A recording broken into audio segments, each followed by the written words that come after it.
Tea garden. Bijanbari যেতে চাইছেন তাহলে এই ভিডিওটা আপনার জন্যই। আপনি দেখুন যাওয়া উচিত কি যাওয়া উচিত না, পুরো ডিটেলসের সঙ্গে বলবো। আর সবার শেষে বলবো বিজনবাড়ির ভালো কি খারাপ কি। তো আপনারা দেখতে থাকুন ভিডিওটা। আপনারা দেখছেন রয় স্টুডিও প্রেজেন্ট উড়নচণ্ডী। ভোর 4টের সময় উঠে পড়ে ফ্রেশ হয়ে বেরিয়ে পড়লাম বাইরে। কালকেই ভেবে নিয়েছিলাম এখানকার গ্রামটা পায়ে হেঁটে ঘুরবো, আর সেই প্ল্যান অনুযায়ী বেরিয়ে পড়লাম। পাহাড়ের মানুষ অনেক বেশি কালচারাল এবং ডিসিপ্লিনড হয়, তা আপনি বুঝতে পারবেন তাদের ঘর বাড়ি, তাদের শান্ত স্বভাব এবং ড্রেস আপ দেখে। আমি তা অনেক আগে থেকেই খেয়াল করে আসছি যে এরা গরিব হোক বা বড়লোক, এদের ঘরবাড়ি সবসময় গোছগাছ পরিষ্কার পরিচ্ছন্ন থাকে।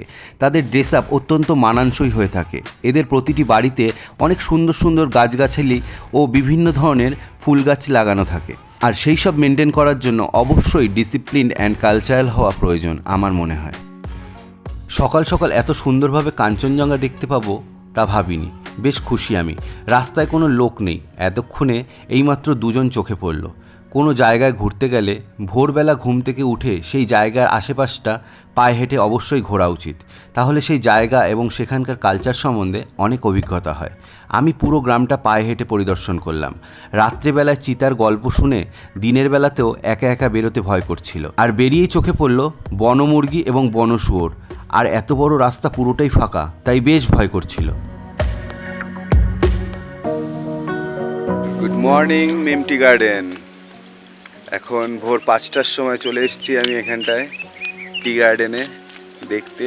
অ্যাকচুয়ালি আসতেও খুব ভয় করছিল, কারণ কালকে রাত্রে এত চিতার গল্প শুনেছি, এত মানে ব্ল্যাক প্যান্থারের গল্প শুনেছি, আসতেও ভয় লাগছিল। রাস্তাটা পুরো ফাঁকা, আর ভাবছিলাম আসবো কি আসবো না, কারণ এখন 5টার সময় কে উঠেছে না উঠেছে।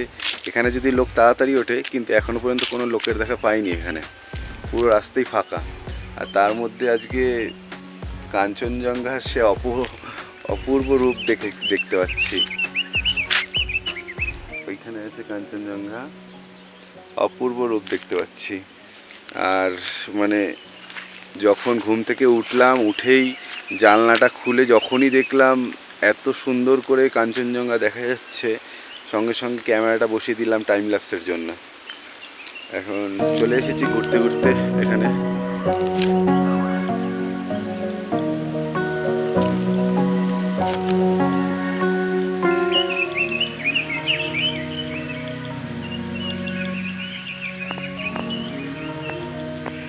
এই মিমটি স্টেট গার্ডেনে যেই কোম্পানির নামে এই জায়গাটা, সেই কোম্পানির সামনেই আমি দাঁড়িয়ে রয়েছি এখন।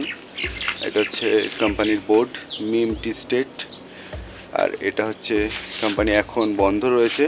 একজনকে জিজ্ঞাসা করলাম কখন খুলবে, বললো খুলতে খুলতে 8:30 9টা বাজবে, তো তখনই হয়তো লোক ঢোকে। আর হয়তো এন্ট্রিও করতে দেয় এখানে লোকদের, মানে আমি যদি বলি আমাকে ঢোকানোর কথা তাহলে হয়তো দেবে, কিন্তু এখনও ঠিক নেই এতক্ষণ ওয়েট করবো কি না। এখন বাজে খুব বেশি হলে 5:30 পৌনে 6টা হয়েছে এখন, তো ওয়েট করবো না কি ভাবছি এতক্ষণ ধরে। এটা দেখাতে পারলে খুবই ভালো লাগতো, আমার নিজেরও খুব ভালো লাগতো। এটা হচ্ছে এটা মানে কোম্পানিটা। বন্ধু ঠিক জোগাড় হয়েই যায় আমার। ওই একজন বন্ধু, এই একজন বন্ধু।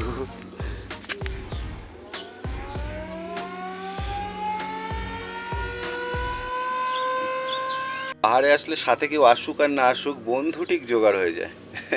এই বন্ধুগুলো বেশ মিশুকে বন্ধু, খুব ডাকলেই চলে আসে, এসে আদর ফাদর খায় আবার চলে যায়।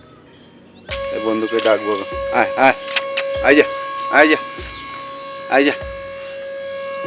আর বন্ধু আসছে।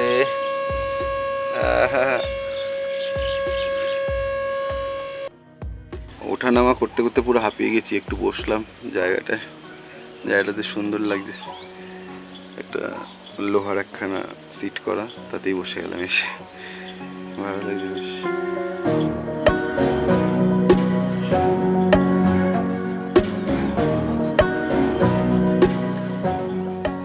কতটা উপরে আসলাম, মনে হচ্ছে যেন কাঞ্চনজঙ্ঘার আরও কাছে চলে এসেছি। পুরোটাই মনের ভুল আসলে।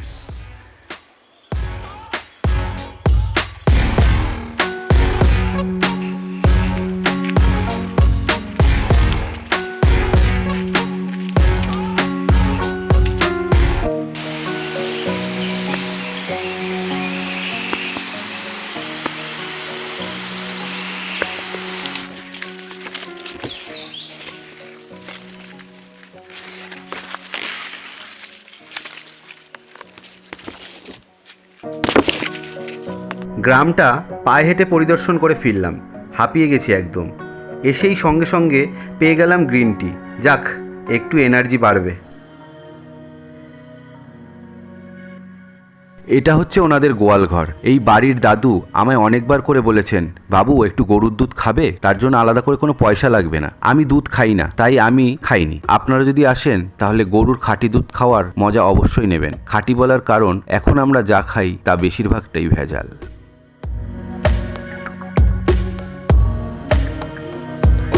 নিয়ে যাবো বাড়িতে।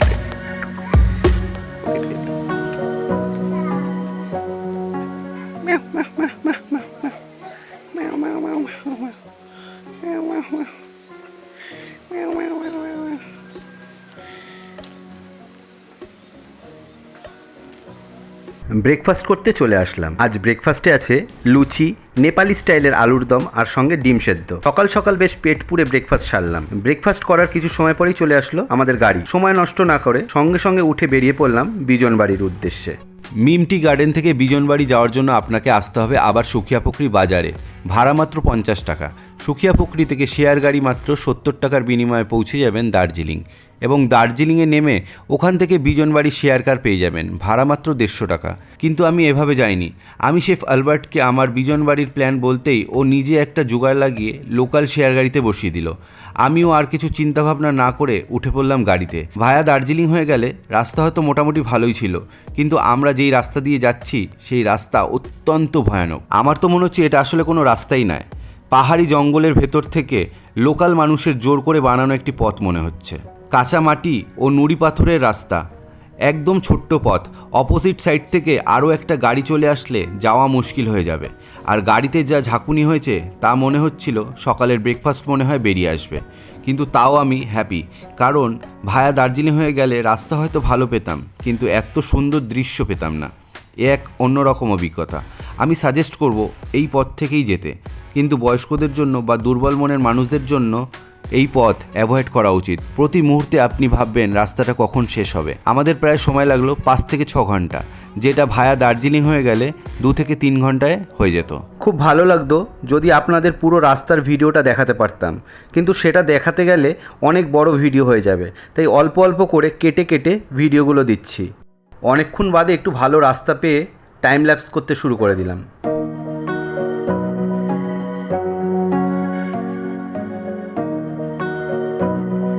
এসে পৌঁছালাম বিজনবাড়ি বাজার।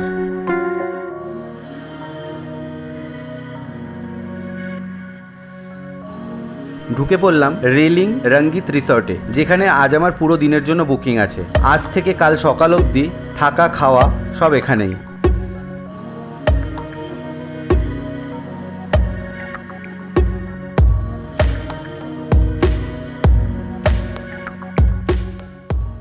বিজনবাড়ির রাস্তা খুবই খারাপ, মানে আমরা যখন মিমটি গার্ডেন থেকে বেরোলাম বিজনবাড়ির রাস্তা এত খারাপ, কিন্তু অ্যাডভেঞ্চারাস, খুব সুন্দর। মানে হচ্ছে কীরকম বলো, খুব সুন্দর। মানে রাস্তা খুব খারাপ, যেতে আসতে খুব কষ্ট হবে, কিন্তু ভিউ খুব সুন্দর ওখানকার, মানে অফবিট যাকে বলা হয় অ্যাকচুয়াল। তো সেই রাস্তা থেকে এসেছি, অনেকটার জন্য দেরি হয়ে গেল, পুরো মানে ঘাম ফাম বেরিয়ে একাকার গরমের মধ্যে। আর এইটা যে অনেক নিচে, অনেক মানে অনেকই নিচে, তার জন্য গরমটাও বেশি এখানটায়। তো এখন আমি রুমে চলে এসেছি, এটা হচ্ছে আমার রুম। আমি তাও এটা ব্যাক ক্যামেরা করে দেখাচ্ছি। রুম, এটা আবার একটা সাইডে একটা এক্সট্রা বেড আছে। বাথরুমটা দেখি কেমন।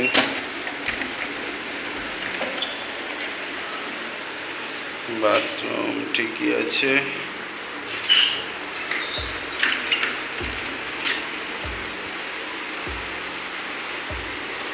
এখান থেকে এটা হচ্ছে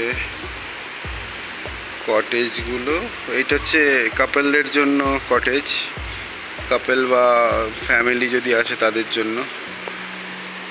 ওই যে এই কটেজগুলো কাপলদের জন্য, কাপল স্পেশাল। আর ওইখানে নদী আছে সামনেই, নদীতে একটু বাদেই যাবো আমি। তো আগে প্রথমে কি করব, আগে ফ্রেশ হয়ে নিয়ে, একটু ফ্রেশ হয়ে ড্রেস ফ্রেস চেঞ্জ করে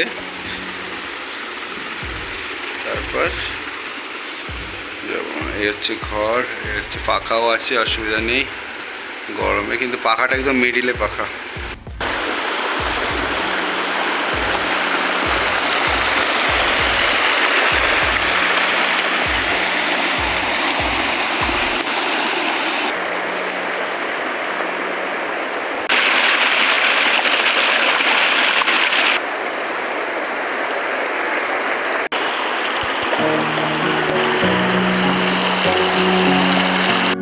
নদীতে একটু সময় কাটিয়ে চলে আসলাম লাঞ্চ করতে।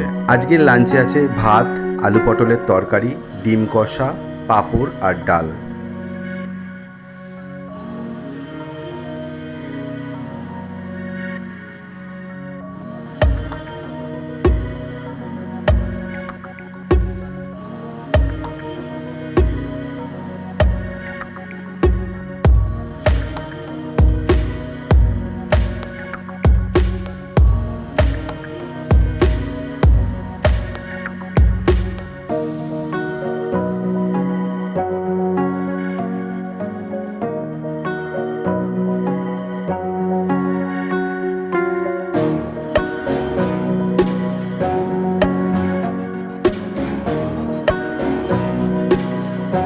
আজকের ডিনারে আছে রুটি, আলু ভাজা আর চিকেন।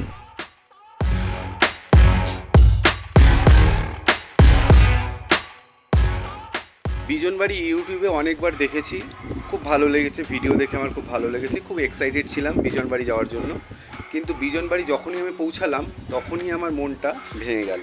কারণ প্রথমত যেই টাকা দিয়ে আমরা গেছি সেই টাকা দিয়ে বিজনবাড়ি যাওয়ার মতন আমার কাছে বেকার মনে হয়েছে। মনে হয় না যে অত টাকা দিয়ে বিজনবাড়িতে যাওয়া উচিত, কারণ বিজনবাড়ি যাওয়ার আগে ওরকম জায়গা প্রচুর পড়ে যায়।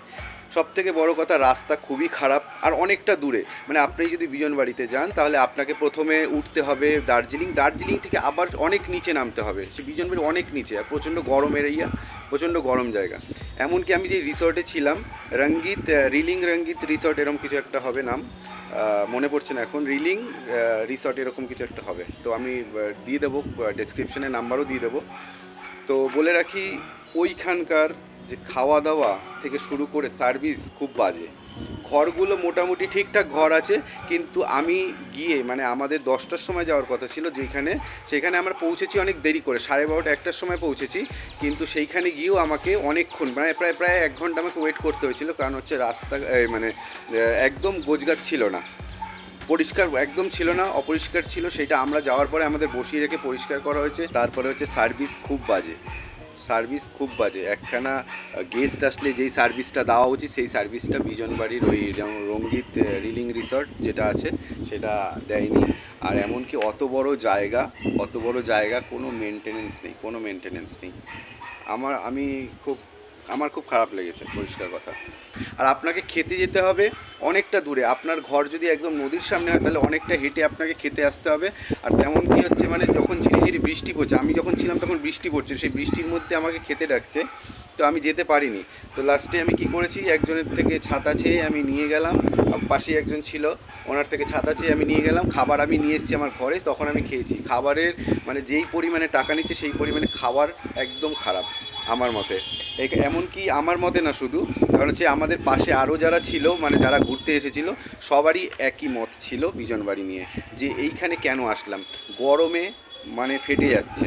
তারপরে হচ্ছে ঘরের যেখানটায় মানুষ শোয় তার ওপরে ফ্যান থাকে, তো অত বড় ঘরের মধ্যে একদম মাঝখানে ফ্যানটা রেখেছে, যার হাওয়া একদম পৌঁছাচ্ছে না, দরদর করে ঘামছি। রিল্যাক্স করতে যাচ্ছি আমরা, তো রিল্যাক্স করতে গিয়ে আমরা চাইবো সবসময় যেন টিপটাপ থাকে, তো সব কিছু যেন মানে আনন্দে থাকি। তো আনন্দটা একদম মাটি হয়ে গেছিলো। তারপরে হচ্ছে অনেক রাস্তা খারাপ, অনেকটা দূর যেতে হয়।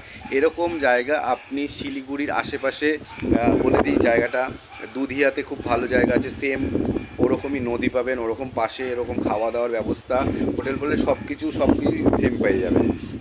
আর এমনকি এরকম যদি ঘুরতে চান, এরকম নদীর জায়গায় যদি ঘুরতে চান, বিজনবাড়ির মতন জায়গা ডুয়ার্সে ভুরি আছে। যেমন হচ্ছে মূর্তি নদী আছে, তারপর হচ্ছে বিন্দু নদী আছে, এরকম এই নদীগুলো প্রায় সমানই সব কটাই। তো তার মধ্যে থেকেই আপনাকে মানে আমি সাজেস্ট করবো ওই সব জায়গা বেটার জায়গা, বিজনবাড়ির থেকে অনেকটা দূর, তার মধ্যে সার্ভিস খুব বাজে, যেটাতে আমি খুব হয়েছি। আমার এখানে লেগেছিল হচ্ছে 1500 টাকা করে লেগেছিল ওই ঘরের জন্য, কিন্তু আমি পরে যেটা বুঝলাম, আমি এই নাম্বারটা পেয়েছিলাম একজন ইউটিউবারের থেকে।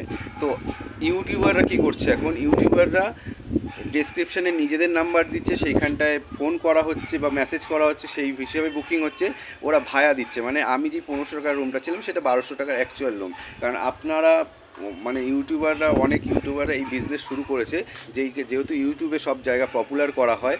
আমি বলছি বিজনবাড়ি পপুলার করার মতন কোনো জায়গাই না, এত ভেতরে গিয়ে কেউ বা করে না। এখন যারা যাচ্ছে ভিডিও দেখেই মেনলি বিজনবাড়ি যাচ্ছে, কিন্তু ভিডিও দেখে আপনারা বিজনবাড়ি একদম যাবেন না, এটা আমার মত। আপনারা গেলে যেতেই পারেন, কিন্তু এই ভায়াটা হয়ে যাচ্ছে। কিন্তু আমি আপনাদের রঙ্গিত যে আমি রিসর্টে ছিলাম, সেই রিসর্টের অ্যাকচুয়াল যে নাম্বারটা সেটা আমি আমার ডেসক্রিপশানে দিয়ে দিয়েছি, আপনারা ওইটা গিয়ে চেক করতে পারেন। ওইটা অ্যাকচুয়াল নাম্বার, মানে রিসর্টেই কল লাগবে।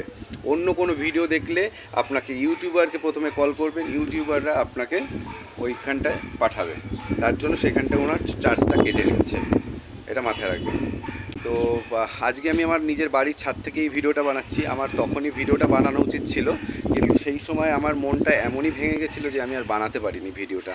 অ্যাকচুয়ালি একদম ছেড়েই দিয়েছিলাম যে ভিডিও ছাড়বই না, কিন্তু মনে হলো না, এটা আপনাদের জানানো উচিত, বিজনবাড়ি সম্বন্ধে এটা জানানো উচিত। যদি আমিও এটা স্কিপ করে যেতাম, এই সত্যি হয়তো কেউ বলতো না বিজনবাড়ি সম্বন্ধে। তো বিজনবাড়ি নিয়ে যেই মাতামাতিটা রয়েছে, সেই মাতামাতিটা করার মতন বিজনবাড়ি একদমই আমার কাছে যোগ্য নয়। আপনারা গেলে যেতে পারেন, কিন্তু আমার যতটুকু সৎ মতামত সেটা আমি আপনাদের সঙ্গে শেয়ার করলাম। এবার আপনাদের মর্জি, আপনারা যাবেন কি যাবেন না, কিন্তু অভিজ্ঞতা নিতেই পারেন, কোনো অসুবিধা নেই। কিন্তু এরকম জায়গা শিলিগুড়ির আশেপাশে প্রচুর আছে, যেখানটায় ওই মানে বিজনবাড়ির মতন জায়গা ফিল পাবেন। এমনকি শিলিগুড়ি ডুয়ার্স প্রচুর জায়গা রয়েছে। ঠিক আছে, আবার দেখা হচ্ছে নেক্সট এপিসোডে। মানে নেক্সট এপিসোডে দেখা হচ্ছে আপনাদের সঙ্গে, যেটা হচ্ছে বিজনবাড়ি থেকে দার্জিলিং আমরা কীরমভাবে গেলাম আর দার্জিলিংয়ে কোথায় থাকলাম, তার জন্য দেখতে হবে নেক্সট এপিসোড। চলুন, ভালো থাকবেন সবাই, আজকের মতো এইটুখানি। আবার দেখা হচ্ছে নতুন এপিসোডে। ধন্যবাদ।